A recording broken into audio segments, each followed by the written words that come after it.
오늘 새벽 기도에 시작하겠습니다. 오늘 말씀은 출애굽기 5장입니다. 그 후에 모세와 아론이 바로에게 가서 이르되 이스라엘의 하나님 여호와께서 이렇게 말씀하시기를 내 백성을 보내라. 그러면 그들이 광야에서 내 앞에 절기를 지킬 것이니라 하셨나이다. 바로가 이르되 여호와가 누구이기에 내가 그의 목소리를 듣고 이스라엘을 보내겠느냐. 나는 여호와를 알지 못하니 이스라엘을 보내지 아니하리라. 그들이 이르되 히브리인의 하나님이 우리에게 나타나셨은즉 우리가 광야로 살 길 좀 가서 우리 하나님 여호와께 제사를 드리려 하오니 가도록 허락하소서. 여호와께서 전염병이나 칼로 우리를 치실까 두려워하나이다. 애굽 왕이 그들에게 이르되 모세와 아론아 너희가 어찌하여 백성의 노역을 쉬게 하려 하느냐. 가서 너희의 노역이나 하라. 바로가 또 이르되 이제 이 땅의 백성이 많아졌거늘 너희가 그들로 노역을 쉬게 하는도다 하고 바로가 그날에 백성의 감독들과 기록원들에게 명령하여 이르되 너희는 백성에게 다시는 벽돌에 쓸 짚을 전과 같이 주지 말고 그들이 가서 스스로 짚을 줍게 하라. 또 그들이 전에 만든 벽돌 수요대로 그들에게 만들게 하고 감하지 말라. 그들이 게으름으로 소리질러 이르기를 우리가 가서 우리 하나님께 제사 드리자 하나니 그 사람들의 노동을 무겁게 함으로 수고롭게 하여 그들로 거짓말을 듣지 않게 하라. 백성의 감독들과 기록원들이 나가서 백성에게 말하여 이르되 바로가 이렇게 말하기를 내가 너희에게 짚을 주지 아니하리니 너희는 짚을 찾을 곳을 가서 주우라. 그러나 너희 일은 조금도 감하지 아니하리라 하셨나이느니라.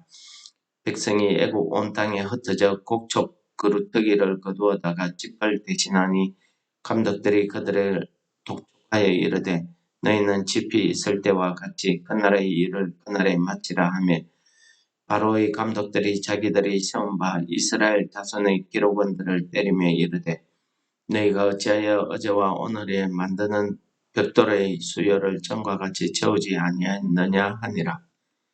이스라엘 자손의 기록원들이 가서 바로에게 호소하여 이르되 왕은 어찌하여 당신의 종들에게 이같이 하시나이까. 당신의 종들에게 짚을 주지 아니하고 그들이 우리에게 벽돌을 만들라 하나이다. 당신의 종들이 매를 맞사오니 이는 당신의 백성의 죄니이다. 바로가 이르되 너희가 게으르다 게으르다. 그러므로 너희가 이르기를 우리가 가서 여호와께 제사 드리자 하는도다. 이제 가서 일하라. 짚은 너희에게 주지 않을지라도 벽돌은 너희가 수량대로 바칠지니라. 기록하는 일을 맡은 이스라엘 자손들이 너희가 매일 만드는 벽돌을 조금도 감하지 못하리라 함을 듣고 화가 몸에 미친 줄 알고 그들이 바로를 떠나 나올 때에 모세와 아론이 길에 서 있는 것을 보고 그들에게 이르되 너희가 우리를 바로의 눈과 그의 신하의 눈에 미운 것이 되게 하고 그들의 손에 칼을 주어 우리를 죽이게 하는도다. 여호와는 너희를 살피시고 판단하시기를 원하노라. 모세가 여호와께 돌아와서 아뢰되 주여 어찌하여 이 백성이 학대를 당하게 하셨나이까. 어찌하여 나를 보내셨나이까. 내가 바로에게 들어가서 주의 이름으로 말한 후로부터 그가 이 백성을 더 학대하며 주께서도 주의 백성을 구원하지 아니하시나이다. 아멘. 오늘 출애굽기 5장 내용은 우리 4장에 이어서 모세와 아론이 하나님의 말씀을 백성의 장로들에게 전하고 그들이 하나님께 경배하더라는 말씀에 이어지는 내용이 되겠습니다. 그들이 바로를 찾아가서 하나님께 예배드릴 수 있도록 광야 사흘 길 좀 가서 제사 드릴 수 있도록 허락해 달라고 요청합니다. 이 부분에 대해서 바로는 반응하기를 내가 여호와를 모른다. 그리고 너희를 위해서 내가 왜 보내야 되느냐라고 하면서 이제는 벽돌 만들 때에 쓰는 짚을 주지 않을 테니까 너희들이 직접 짚을 주어서 벽돌을 만들 때 벽돌을 그 전에 만들던 숫자와 똑같이 같은 숫자만큼 만들으라고 재촉을 하기 시작합니다. 그 당시에 벽돌이라는 게 이 번역에서는 벽돌이지만은 사실 벽돌이 아니고 흙입니다. 그 흙을 뭉칠 때에 흙을 덩이째 뭉쳐 놓으면은 이게 물에 젖어서 불을 풀려지기 쉬우니까 그 흙을 뭉칠 때에 칩을 넣어서 이렇게 뭉쳐야 벽돌처럼 이렇게 흙을 잡아주는 역할을 그 짚이 한다고 합니다. 그래서 벽돌처럼 단단하게 굳어지는 그런 효과가 있는데 그렇게 만드니까 얼마나 일이 많겠습니까? 오늘날 같이 뭐 기계화가 되어 있는 것도 아니고 사람들이 일일이 손으로 다 흙을 만지고 흙 안에 짚을 섞어서 이렇게 만드는 그런 공정을 거치게 됩니다. 이런 일들을 하고 나서 그 일만 하는 게 아니죠. 성을 쌓는 일이나 여러 가지 노역에 동원하기도 하고 그리고 농사 짓는 일에도 동원하기도 합니다. 이런 이스라엘 백성들의 고통과 고난을 하나님께서 아시고 3장에 보시면은 모세를 불러서 그들의 고통과 고난을 내가 보고 들었다고 그들이 학대당하는 것을 내가 보고 들었다고 말씀하시면서 그들을 하나님께서 약속하신 땅, 그 가나안 땅에 인도하여 드리겠다고 하나님께서 약속하셨습니다. 약속하시면서 우리가 기억해야 될 부분이 뭐가 있냐면은 하나님께서 그 3장에 보시면은 3장 19절입니까? 3장 19절에 보시면은 내가 아노니 강한 손으로 치기 전에는 애굽 왕이 너희가 가도록 허락지 아니하다가 내가 내 손을 들어 애굽 중에 여러 가지 이적으로 그 나라를 친 후에야 그가 너희를 내보내리라 라고 말씀하고 계십니다. 그런데 오늘 말씀해 보시면은 애굽 왕이 이런 학대를 받았던 이 이스라엘 백성들 그리고 그들을 관리하는 이스라엘 기록원들이 왕에게 호소했다가 대래 거절당하고는 나오면서 모세에게 원망하는 내용이 오늘 나타나고 있습니다. 20절부터 그들이 모세에게 이렇게 원망합니다. 하나님께서 그들이 놓으면서 하나님께서 너희들을 살피시고 판단하시기를 원하노라 라고 이야기합니다. 우리로 하여금 바로 왕의 미움을 받게 했으니까 하나님께서 너희를 살피시고 판단하시기를 원한다. 이 말씀은 그들에게 하나님의 은혜를 있게 해달라 그런 말이 아니죠. 하나님이 이 일을 하게 너희들이 이 일을 했으니까 너희들이 한 일 때문에 우리가 더 학대받게 되었으니까 그 부분에 대해서 하나님이 심판해 주기를 원한다. 그 말이죠. 그런 불평불만을 합니다. 그 이야기를 듣고 오늘 모세와 아론이 하나님 앞에 와서 또 기도합니다. 그 기도하는 내용을 여러분들이 본문 내용에서 읽으셨는데 한 번 더 읽어드리면 모세가 여호와께 돌아와서 아뢰되 주여 어찌하여 이 백성이 학대를 당하게 하셨나이까? 어찌하여 나를 보내셨나이까? 여러분들 정말 그 3장 19절에 있는 말씀, 20절에 있는 말씀 이 말씀을 모세가 듣고 또 모세가 그 말씀을 백성의 장로들에게 또 장로들을 통해서 백성들에게 하나님께서 하신 이 말씀을 바로 전했다고 우리가 가정을 한다면은 이런 일쯤은 우리가 예상을 했을 것이다 라고 우리가 생각이 됩니다. 그러니까 우리가 예상하고 당하는 이런 어려움에 대해서는 우리가 뭐 대비를 한다든지 충격이라고 할까요? 그런 원망이 그렇게 나지 않는데 우리가 예상하지 못하는 일에 대해서는 원망이 납니다. 이 사람들은 어떻게 생각했냐면은 하나님이 너희들을 애굽에서 구원해서 젖과 꿀이 흐르는 땅 가나안 땅으로 인도하시겠다. 너희들을 이 고통에서 구원해 주시겠다 하는 그 좋은 말씀, 복음만 그 부분만 딱 들은 것 같습니다. 그렇지 않습니까? 3장 19절 20절에 있는 말씀뿐만 아니고 우리 4장에서도 보시면은 4장 20절에서도 이야기합니다. 4장 21절에서도 하나님께서 보시면은 여호와께서 모세에게 이르시되 내가 애굽에 돌아가거든 내가 내 손에 준 이적을 바로 앞에 다 행하라. 그러나 내가 그의 마음을 완악하게 한즉 그가 백성을 보내주지 아니하리라. 이게 뭡니까? 앞에 있는 3장 19절 20절에 있는 말씀과 동일한 말씀 아니겠습니까? 바로의 마음이 완악해서 쉽게는 보내주지 않을 것이다 라고 이야기합니다.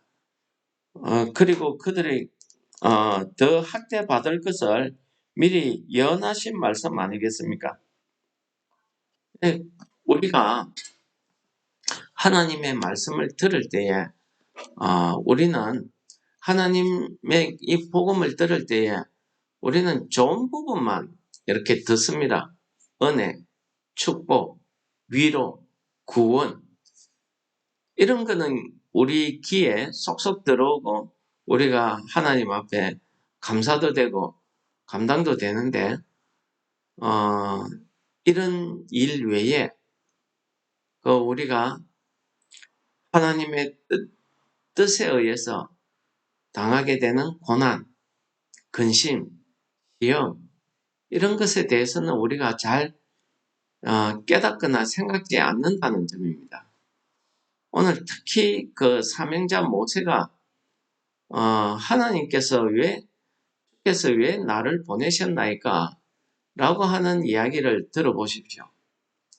그는 하나님으로부터 이 바로가 완악해서 쉽게 너희들을 보내지 않을 것이다. 라고 이야기하는 그 말씀을 들었을 때에 이런 어려움이 당할 것을 그가 몰랐을까요?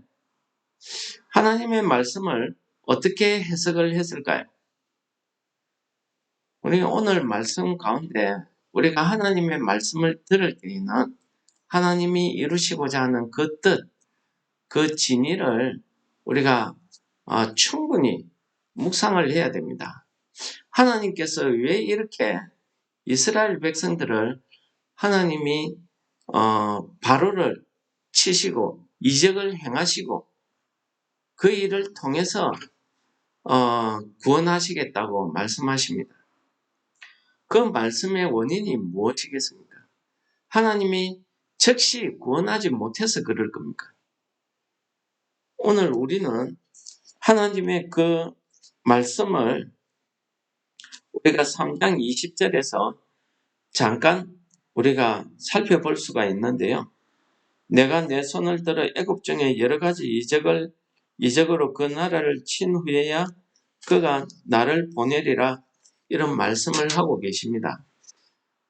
하나님께서 뒤에 계속해서 애굽에 10가지 재앙을 베푸시죠. 그럴 때마다 이 백성들은 더욱더 고통과 학대를 받습니다. 그런 일이 있을 때마다 또 모세는 하나님 앞에 가서 기도합니다. 지금 이러한 패턴이 지금 시작되고 있는 겁니다. 결국은 하나님께서는 이 일을 통해서 세상 모든 만민들이 하나님이 이 땅의 창조주이신 것을 하나님이 참신인 것을 깨닫게 하시고자 하는 그런 하나님의 뜻이 있었다는 것을 우리가 나중에 뒷장에서 말씀으로 살펴볼 수가 있습니다.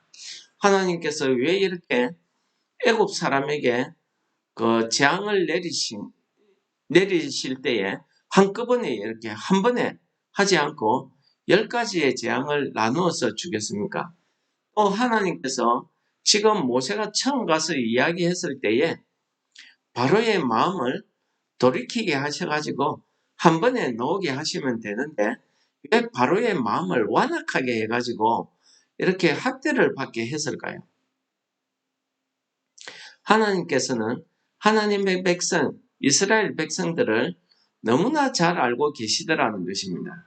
이들이 나중에 그 구원받고 난 이후에 그들이 할 행동, 행적을 다 알고 계시는 겁니다. 그들이 구원받고 나서도 어떻게 합니까?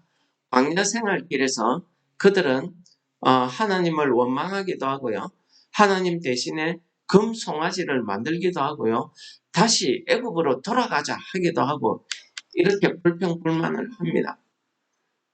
하나님께서 이렇게 근심하게 그들을 학대당하게 어렵게 하시는 이유는 이 땅에 있는 삶을 그들이 다시는 되돌아보지 않게 하시는 하나님의 뜻이 있지 않았겠습니까? 이들이 하나님이 한 번에 기적으로, 이적으로 이들을 구원해냈다. 그러면 과연 이 이스라엘 백성들이 그 은혜에 그때에는 은혜에 감사하고 감동하겠지만은 시일이 지나면 어떻게 되겠습니까? 오늘 출애굽기서에서 이스라엘 백성들의 모든 신앙과 그들의 행적을 우리에게 이렇게 낱낱이 말씀으로 가르쳐 주시는 이유는 뭐냐 하면은 이들의 삶의 모습과 우리의 모습이 결코 다르지 않더라는 것입니다. 우리가 하나님 앞에서 행할 때에 우리가 하나님이 형통케 해주시고 은혜를 주실 그때에는 우리가 참 감사하고 즐거워하고 좋아하지요. 그러나 우리가 시험에 빠졌을 때, 어려움을 당할 때, 그때에는 우리가 하나님의 뜻을 생각하기보다는 그 고통과 눈앞에 보이는 그 시험에만 우리가 집중하더라는 것입니다. 그것에 빠져서 우리가 불평불만하기도 하고 하나님 앞에 원망하기도 하고 하는 것이 우리의 모습이더라는 사실을 오늘 이 출애굽기서가 우리를 비춰주고 있는 거울입니다. 여러분, 오늘 말씀이 우리에게 주시는 하나님의 뜻은 무엇일까요? 우리가 하나님께서 우리에게 근심을 하실 때에는 그 하나님의 뜻이 있다는 사실을 오늘 말씀이 보여주는 것 아니겠습니까? 3장 19절에 20절에서도 이야기했죠. 4장 21절에서도 근심이 있을 것을, 어려움이 있을 것을 미리 모세에게 다 이야기했습니다. 모세가 그 말씀을 다 백성들에게 제대로 전했다고 저는 생각이 됩니다. 그럼에도 불구하고 이스라엘 백성들은 당장에 자기가 닥치는 그 어려움, 학대당하는 것, 그 고통에 의해서 그들이 모세와 아론에게 불평하기 시작합니다. 또 모세는 하나님께 나와서 왜 나를 보내셨는가? 라고 기도하기 시작합니다. 그런데 이런 하나님의 뜻에 의해서 우리가 당하게 되는 이런 시험, 이런 어려움, 이런 근심에 대해서 우리 고린도후서 7장에서 바울 사도는 우리에게 이렇게 이야기합니다.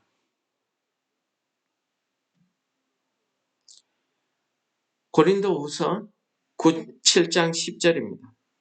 하나님의 뜻대로 하는 근심은 후회할 것이 없는 구원에 이르게 하는 회개를 이루는 것이요 세상 근심은 사망을 이루는 것이라고 이야기합니다.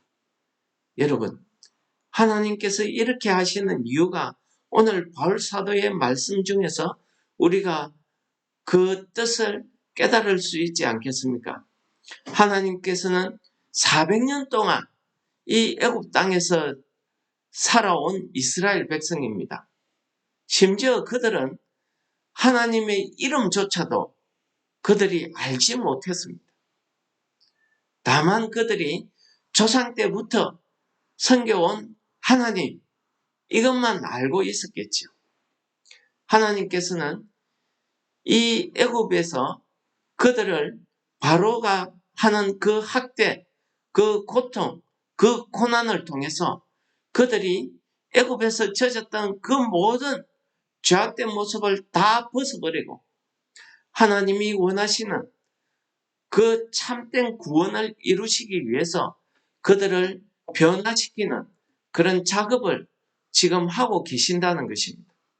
이 작업을 통해서 그들이 변화를 받고 이제 참 하나님의 백성으로서 그들이 애굽에서 나와서 광야 길을 거쳐서 하나님이 약속하신 그 가나안 땅에 들어가서 살 때에 하나님의 백성으로 하나님의 그 정하신 그 법에 의해서 그 테두리 안에서 하나님의 백성으로 살아갈 것을 하나님이 원하시는 그런 하나님의 뜻이 있었다는 것입니다. 그러므로 성도 여러분, 우리가 오늘 하루하루를 살아갈 때에 우리가 세상이 주는 근심은 우리로 하여금 건강을 해치고 우리로 하여금 실망하고 좌절하고 결국 사망에 이르게 하는 근심이지만은 우리가 하나님을 믿음으로써 우리가 당하게 되는 어려움, 이 근심은 우리로 하여금 하나님이 참된 구원을 이루게 하시는 그런 하나님의 뜻이 있더라는 이 바울 사도의 말씀, 고린도 후서 7장 10절에 있는 이 말씀을 여러분들이 기억하시면서 오늘 출애굽기 5장이 우리에게 주시는 이 말씀을 통해서 우리가 하나님을 믿을 때에 하나님의 뜻대로 우리가 살아갈 때에는 우리에게도 시험과 고난이 환란이 따른다는 사실을 여러분들이 기억하시고 우리가 결코 거기에서 낙심하지 말 것은 무엇이겠습니까? 하나님이 우리를 그런 시험과 어려움을 통해서 우리를 더욱더 연단하셔서 우리를 통해서 완전한 구원을 이루시고자 하는 그 하나님의 뜻, 그 하나님의 은혜가 그 가운데 있더라는 것을 여러분들이 영의 눈으로 발견하시는 오늘 하루 되시기를 축원합니다. 찬송하시겠습니다. 543장입니다. 어려운 일 당할 때 나의 믿음 적으나 어지하는 내 주를 더욱 어지합니다. 세월 지나갈수록 어지할 것뿐일세. 무슨 일을 당해도 예수 지합니다. 성령께서 내 마음 밝히 비춰주시니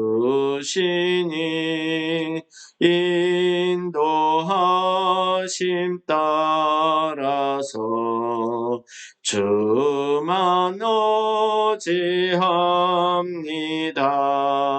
세월 지나갈수록 어지할 것뿐일세. 무슨 일을 당해도 예수 지합니다. 밝을 때의 노래와 어두울 때의 기도로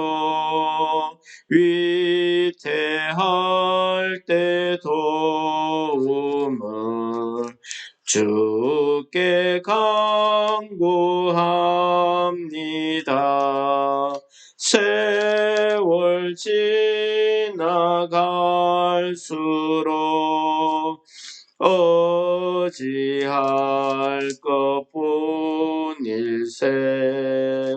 아무 일을 당해도 예수 지합니다. 생명 있을 동안에 예수 어지합니다. 천국 올라가도록 어지할 것뿐일세. 세월 지나갈수록 오지할 것뿐일세. 무슨 일을 당해도